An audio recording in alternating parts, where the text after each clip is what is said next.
अजित पवारांच्या अपघाती निधनानंतर सध्या एक पेच तयार झालाय।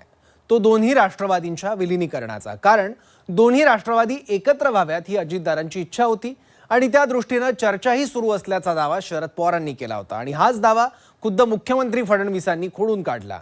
आमच्याशी चर्चा न करता दादा हा निर्णय कसा घेतील असा सवाल फडणवीसांनी केला आणि यावरूनच आता आणखी दाव्या आणि प्रतिदाव्यांना सुरुवात झालेली आहे। अजित पवारांच्या अपघाती मृत्यूनंतर राष्ट्रवादीच्या विलीनीकरणाचं काय असा प्रश्न सध्या राज्याच्या राजकारणात वारंवार उपस्थित केला जातोय। त्याला पार्श्वभूमी आहे गेल्या काही दिवसात घडलेल्या अनेक घडामोडींची।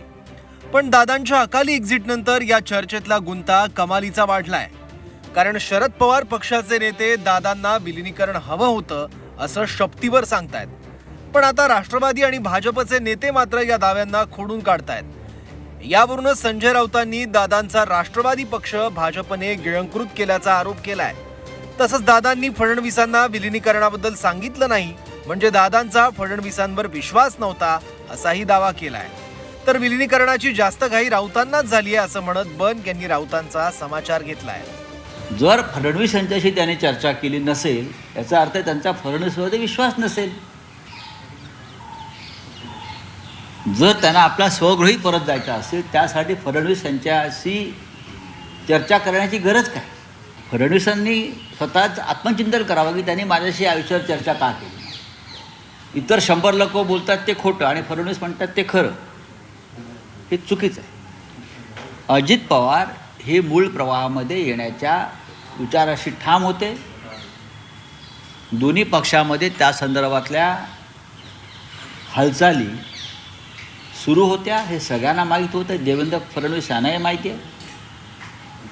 आज दादा नाहीत म्हणून दादांच्या नावावरती कोणती बिलं फाडू नये। देवेंद्रजी आणि अजित दादा ही अशी जोडगोळी होती की त्या जोडगोळीसोबत उद्धवजी ठाकरे यांचा निभाव लागला नाही। त्या जोडगोळी समोर संजय राऊत तुमचा निभाव लागलेला नाही। त्यामुळं ही जोडगोळी मजबूत होती। आणि राहिला प्रश्न विलीनीकरण करण्याचा, विलीनीकरण करण्याबद्दलचा निर्णय घ्यायचा असेल तर अजितदादांनी निश्चितपणे देवेंद्रजींसोबत चर्चा केली असती। परंतु मागच्या 5-6 महिन्यात, मागच्या 15 दिवसामध्ये कधीही अजितदादांनी देवाभाऊंसोबत त्यांची चर्चा केली नाही। यावरून एक स्पष्ट होते की तूर्त तरी विलीनीकरणाचा मुद्दा नाही। विलीनीकरणाची घाई ही फक्त आणि फक्त संजय राऊत यांना झालेली दिसते, बाकी कुणालाही झालेली दिसत नाही।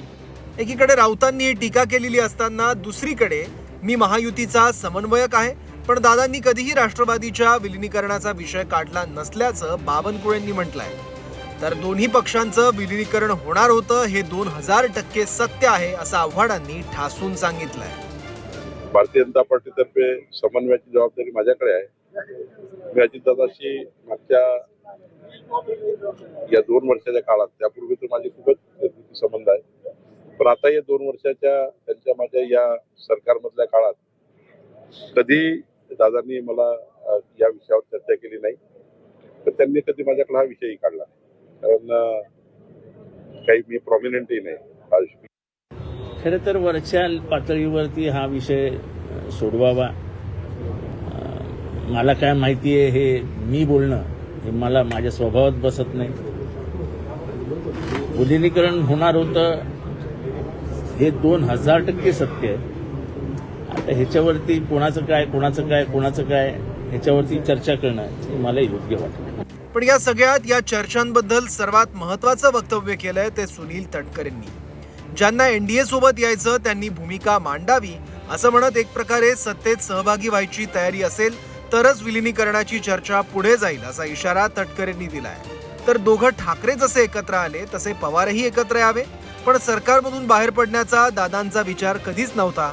त्यामुळे आम्हाला जे काही करायचं ते भाजपसोबत राहून करायचं असं भुजबळांनी म्हटलंय। एक भाग असा आहे की मी वारंवार म्हटलं की आम्ही एनडीएमध्ये आहोत। एनडीएमध्ये आहोत म्हणजे एनडीए म्हणजे काय?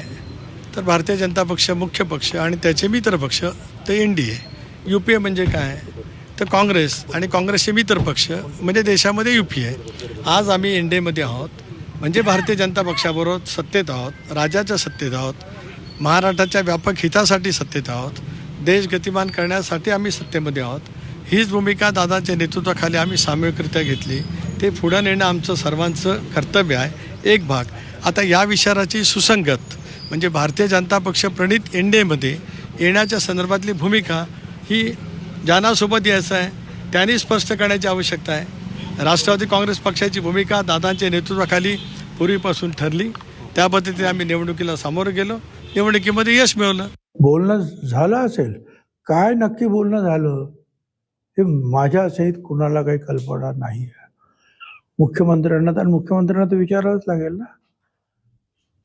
ज्यांच्याबरोबर आपण सरकारमध्ये आहोत त्यांना विचार. हां, आता सरकारमधून बाहेर पडायचं असेल, एनडीएवरून नाही जायचं तर ती गोष्ट वेगळी. असा विचार अजितदादांनी केला असेल असं कदापिही आम्हाला वाटत नाही. दोन्ही नेत्यांची वक्तव्य आपण बघितली तर राष्ट्रवादी काँग्रेस सरकारमध्येच राहणार. सरकारमध्ये कोणाचा समावेश करायचा याचा निर्णय भाजपसोबत बोलून घ्यावा लागणार असा या दोन्ही नेत्यांच्या बोलण्याचा स्पष्ट अर्थ निघतो. तर दुसरीकडे रोहित पवारांनी दादाच्या 13व्या नंतर बोलणार असल्याचं सांगितलंय. त्यामुळे विलिनीकरणावरून आणखी काही धक्कादायक दावे येत्या काळात केले जाण्याची शक्यता आहे. पण चर्चांवरूनच जर एवढी तफावत दोन्ही राष्ट्रवादींच्या नेत्यांमध्ये असेल तर प्रत्यक्षात विलिनीकरण किती अवघड आहे याची कल्पना यावरून येते. सीमा आडे, झी 24 तास, मुंबई.